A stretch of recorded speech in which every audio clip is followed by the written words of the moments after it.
and a very warm welcome to all our viewers and listeners today.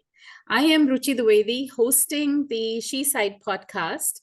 SheSight is the social media and digital arm of Prayana, an organization which is a unique program for skill and attitude development for employability, entrepreneurship, and innovation in women. I very deeply care about this cause and am helping and supporting SheSight in their social and digital journey.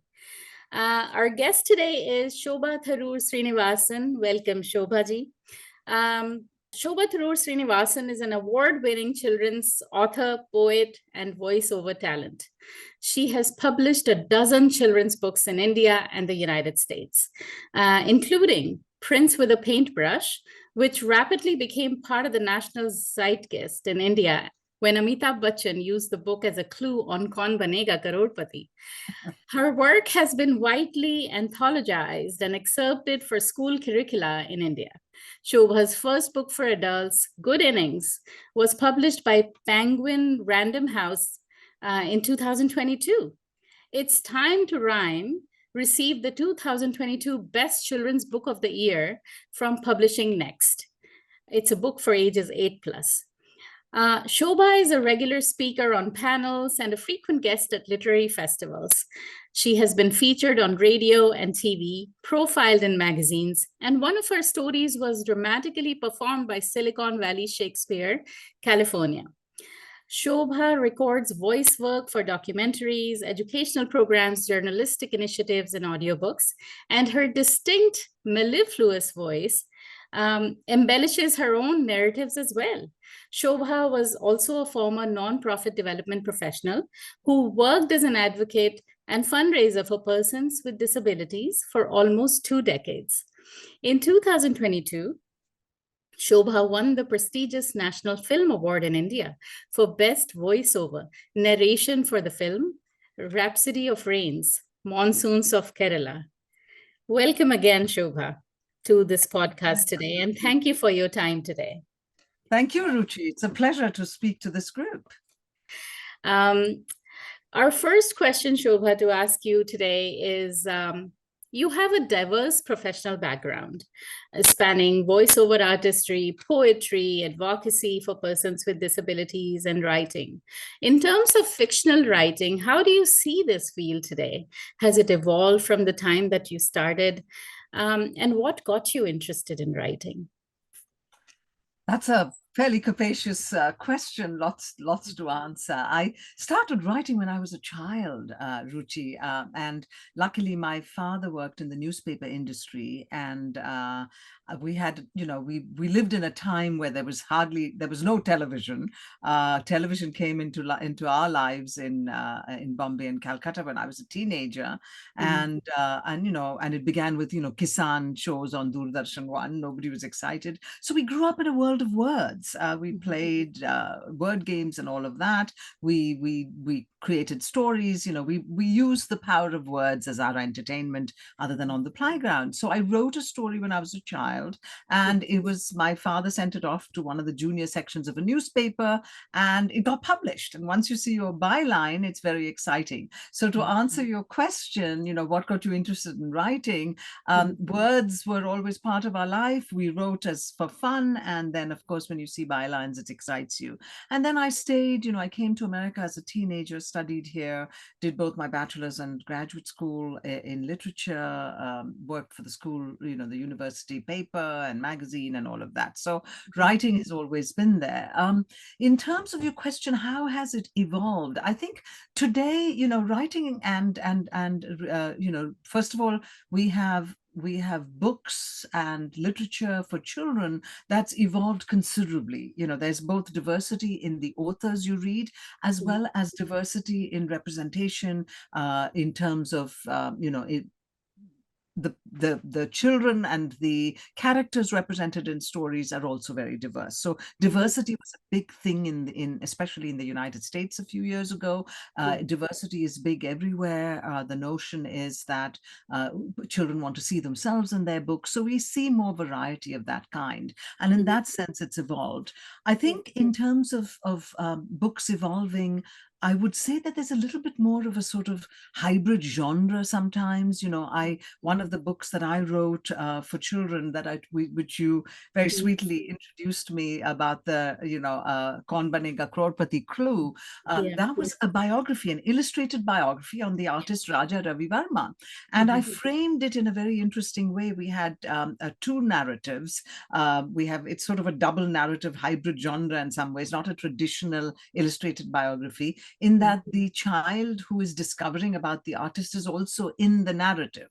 And then that child has thoughts and it comes out in like sort of bubble form, like in a comic book. So, Mhm. we're all of us writers are now working with different sort of formats and styles and Mhm. hybrid genres. One of my new books coming out that I've signed a contract for is going to have both poetry and prose in the same book. Mhm. So, I mean, I think it's, this notion of variety, of Mhm. inclusivity, of diversity, both in style, in theme, and in characters, is Yeah. very much the way it's evolved. Yeah, absolutely. Absolutely. As a former nonprofit development professional as well, you spent years advocating for persons with disabilities. How has that experience also influenced your writing and voiceover work, especially in terms of storytelling and communication? Well, I was a director of development for the nonprofit. So my job was to bring funding to Mhm. programs. I mean, in a very simple way, that's what it is. Of course, Mhm. there was presentations before city councils and grants to, Department of Rehabilitation and Education in the United States, because after the ADA passed, we had a Mhm. lot of opportunity for fund received.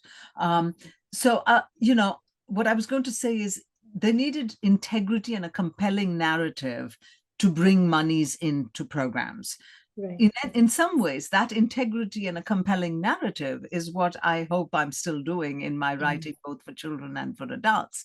So Mhm. the notion is authenticity, sincerity, a compelling story, um, Yeah. truth in what you have to say, but some creativity in how those stories are presented. Mhm.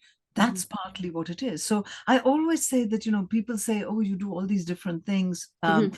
both the nonprofit work, as well as the voiceover, as well as the writing for children and now for adults.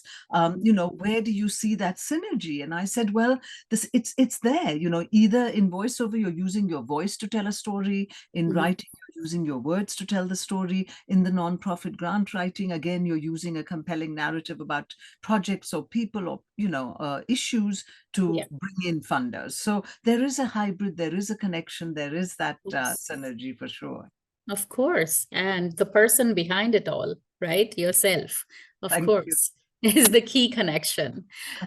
Your voice has been featured in documentaries, educational initiatives, and audiobooks. What draws you to the voiceover work, and how do you approach bringing scripts to life through your narration? I do some voiceover coaching as well. Mhm. And one of the things I tell people who say, I want to be a voiceover talent, is Mhm. that it's really not just about your voice. It's how you use your voice. And the first thing you need to keep in mind is, when you're using voice, it's credibility, Mhm. authenticity, sincerity. The voiceover artist is actually just a straightforward, intelligent storyteller. Now, depending on the requests of the directors or the production team or the client that's hired you, they may ask you to do things differently. It may be, I, for instance, have done audiobooks that are 250 pages long. I've also done short PSAs. I've done social documentaries. Mhm. Sometimes I've been told, can you do a conversational tone, just like you're chatting with me, rather than Mhm. something that sounds a little bit more like an instruction. So if you do an instruction manual, your voice is different. What I will say, what draws me to voiceover work, the other piece is that I love the sound of words. I Yeah. absolutely love the sound of words. Mhm. Many years ago, I wrote, you're in Boston, so you Right. have a sense of, public radio, Mhm. PBS, and Mhm. we have our affiliate station here in San Francisco called KQED, and Mhm. they run this incredible series called Perspective, where Mhm. they invite just anybody to write in a 2-minute piece. Mhm. And if they like the piece, they call you to the studio to record it. Mhm. And this was many years ago. I'm trying to remember, about 15 years ago at least, that I had written a piece, a perspective piece called it starts out with I love words ever since I was a little girl. And I talk about the value and the importance of words, the fact that words can influence, can empower, can affect, can hurt, can make you laugh, can do all kinds of things. So it's a very powerful tool. And I Yeah. wrote this piece and I sent it off and they grabbed it for perspective. I went to the studio. And I'm just telling you this because you asked about voiceover. This is how my voiceover career was born. I Mhm. went there and they said, we need you to record it and it can't be more than 2 minutes. Mhm. And of course, I had a sense that if it's about 300 words, that's 2 minutes, and now I know more because I do a Mhm. lot of voiceover work. Yeah, I absolutely. went there, you will not believe it, Ruchi. I read it out at the Mhm. studio and I was 2 minutes and 1 second. So Uh-huh. he said, the studio director, he said, "Are you a voiceover talent?" Mhm. And I hadn't even sort of thought of that. And I said, Yeah. "No." He said, "How did you do it? Perfect timing, Yeah. the pacing, all of that." So Yeah. I think it's just an instinctive thing in schools in India. I did a lot of elocution contests and, Yeah. won them and always thought that somehow I had this ability to read aloud and narrate. So it began with just the reading aloud. And now Right. it's a lot more than that. Of course, I can already tell you are a natural for sure. Your children's books have been published in both India and the United States.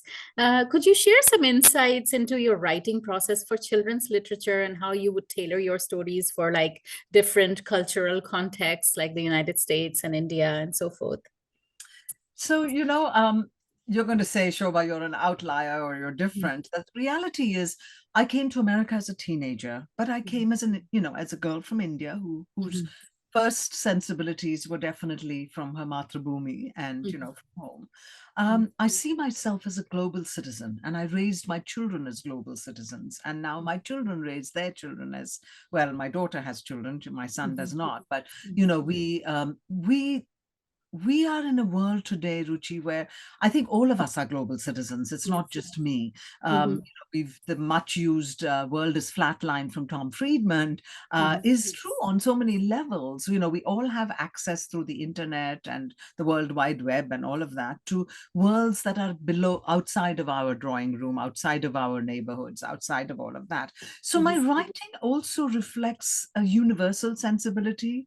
It Mhm. reflects, that kind of global understanding. So, for instance, one of my, it won an award, one of the first exciting sort of book publications that happened in the United States that sort of I would say was the spurring of my writing career. I had published some, in anthologies before that, was a book called Indie Alphabet. Mhm. Was published actually by a Boston publisher. They used to be called Bharat Babies those days, but they're now Mhm. called Mango and Marigold. And Mhm. one of the founders of the publishing house, was essentially someone who felt when she had a baby and when she was pregnant with her children and having another child, that there weren't enough sort of attention, or rather she didn't see her children reflected in some of the books that she was buying for them. So she wanted to bring in that kind of diversity.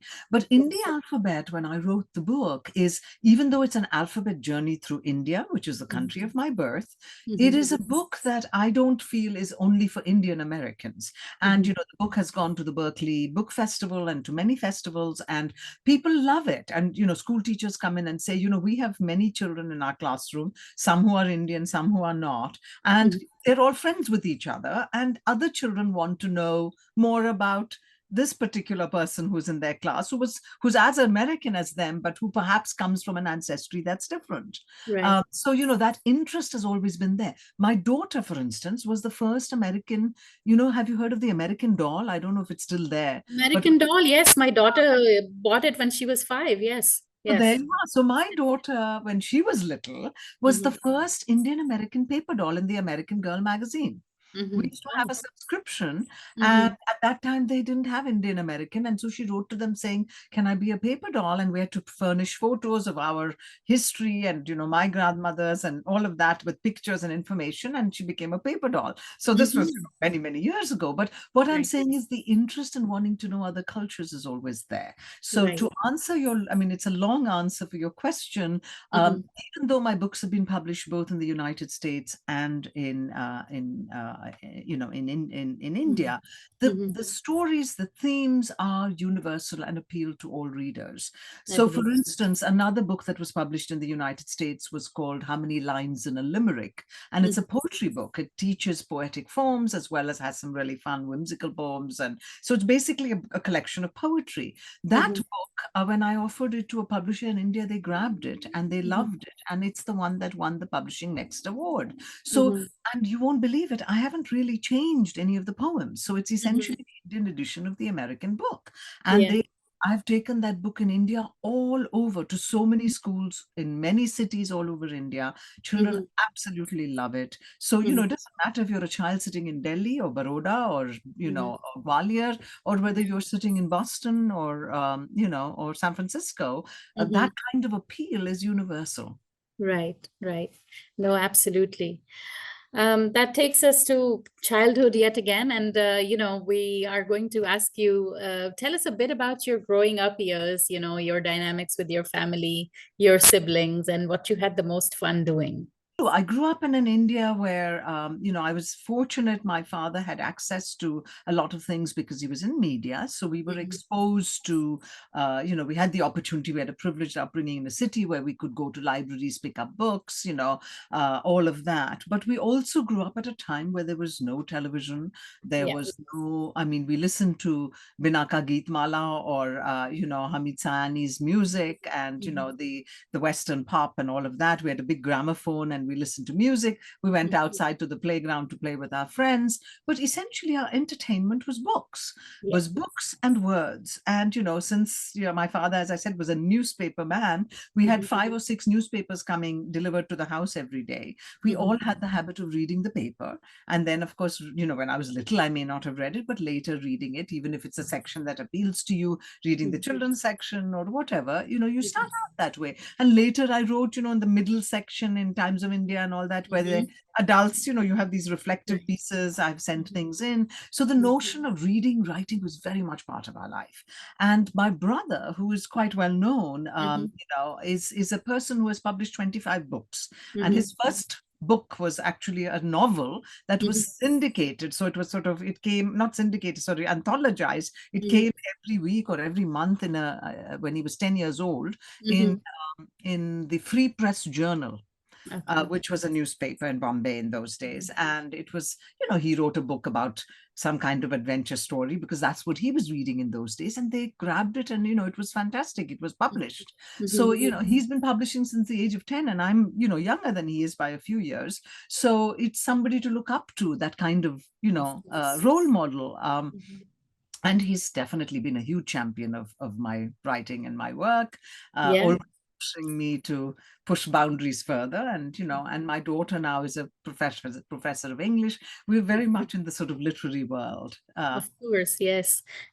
I know I have often heard of your brother's, Mr. Shashi Tharoor's speeches and such, and sometimes you really have to look up the words in the dictionary. So But what I always say, I say that's not really, we can look up the words in the dictionary like you and I have done. Right.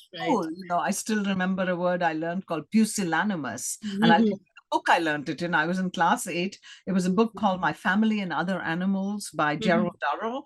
And the teacher said that, you could be quizzed on vocabulary or spelling at any time. And I had never heard the word pusillanimous. So I looked it up and I still remember that word. And I remember where I learned it. It means cowardly.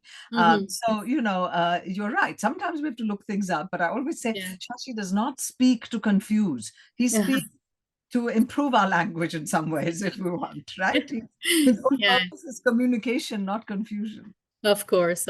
No, but he's a delight. And I'm, I went to your website and I listened to some of your readings as well. And it's absolutely, because, it's delightful. And I'm going to spend some more time on your website as well.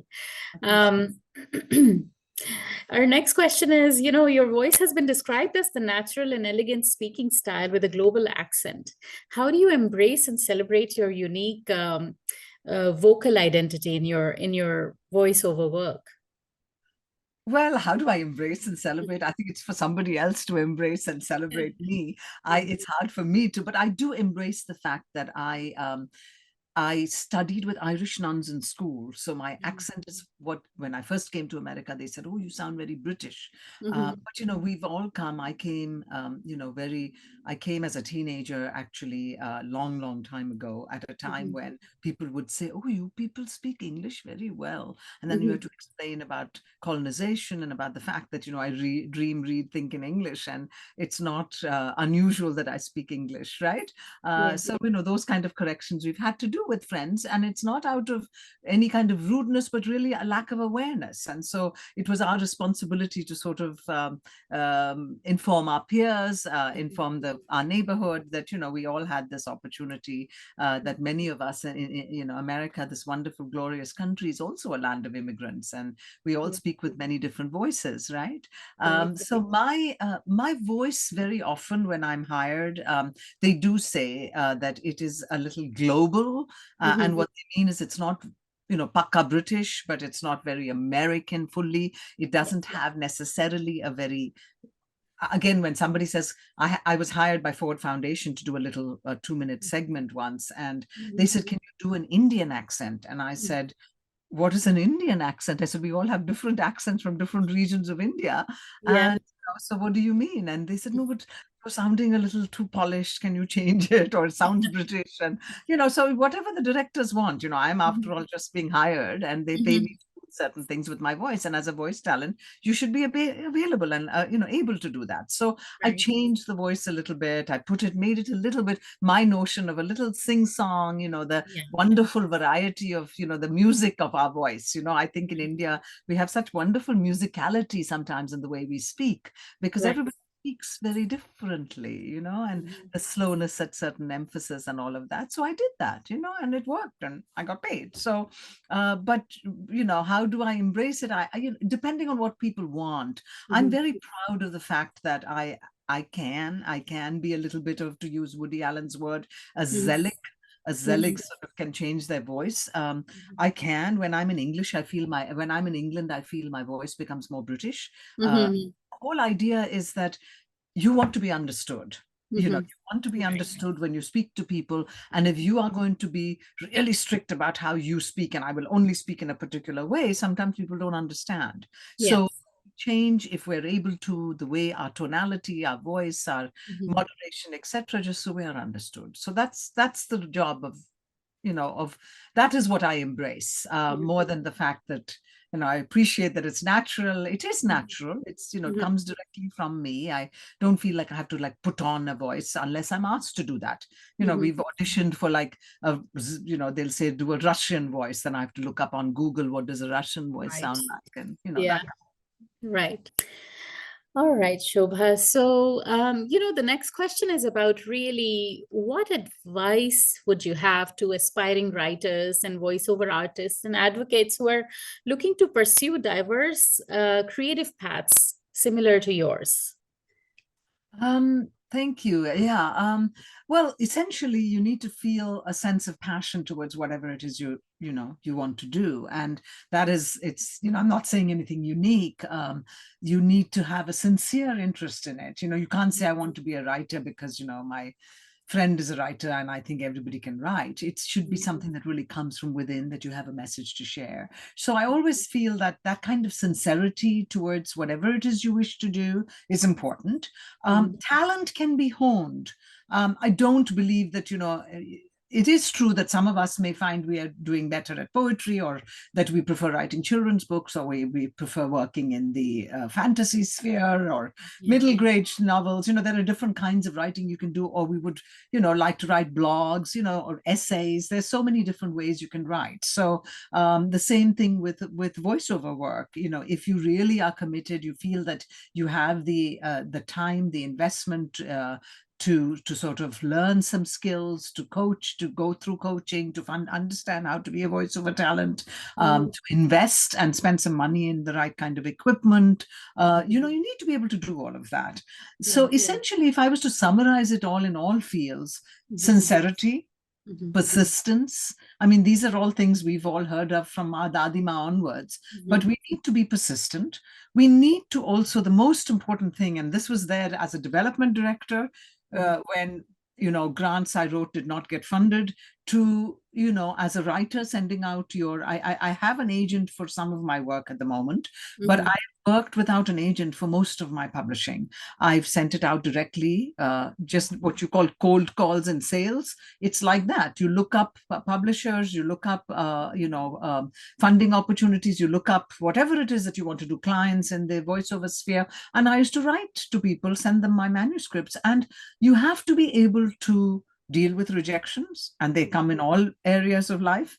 That's true. And you need to be able to, more important than knowing how to deal with the rejection, you should be able to pick yourself up after a disappointment. So those are the key ingredients, and that happens to everybody. Mhm, In mhm, fact, my indie alphabet, initially, I had Penguin in conversation with the book, and mhm, they were looking at worldwide rights and all of that. And, mhm, they wanted the book in a different format than what it eventually came out in. We talked a mhm. lot, but finally they said, the numbers and illustrating it, etc., it wasn't going to work for them. And then I sent it out in America, and, it was a book they were looking for. Within a day, I heard back from the publisher. So, this is what it is. It's, there are opportunities will come if you are willing to look for them. You Yeah, need to work hard, you need to be sincere, you need to persist, and you yeah, need to be able to pick yourself up. yeah. No, thank you for sharing some of those, you know, key values that really get us moving, keep us motivated, and get Oh, us to where we need to get to. yeah. And I think it's there in every field, isn't it, Ruchi? Yeah, yeah, it absolutely is. Yeah, and you always find what you're looking for. So look for the right thing and you find it, you And know. open to finding it, as they Right, say. You right. have to be open. Exactly. Absolutely. Yeah. Absolutely. So our last question on this podcast is your message to the listeners and viewers of SheSight. Okay. What would you like to tell our viewers, our audience, and numerous ladies out there, millions of them, your message to them? Well, I looked up SheSight, and I saw, I mean, I don't know if it's your entire mission statement, but one of the things that I read on your site was that we believe in the power of the written word and we want to amplify women's voices.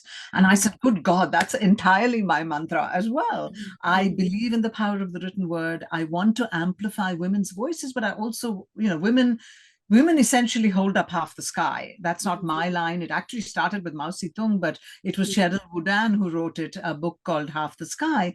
mhm, When I wrote a biography about my mother, I mhm, had essentially, when I take it out to other women all over the country, in mhm, India especially, I say exactly that.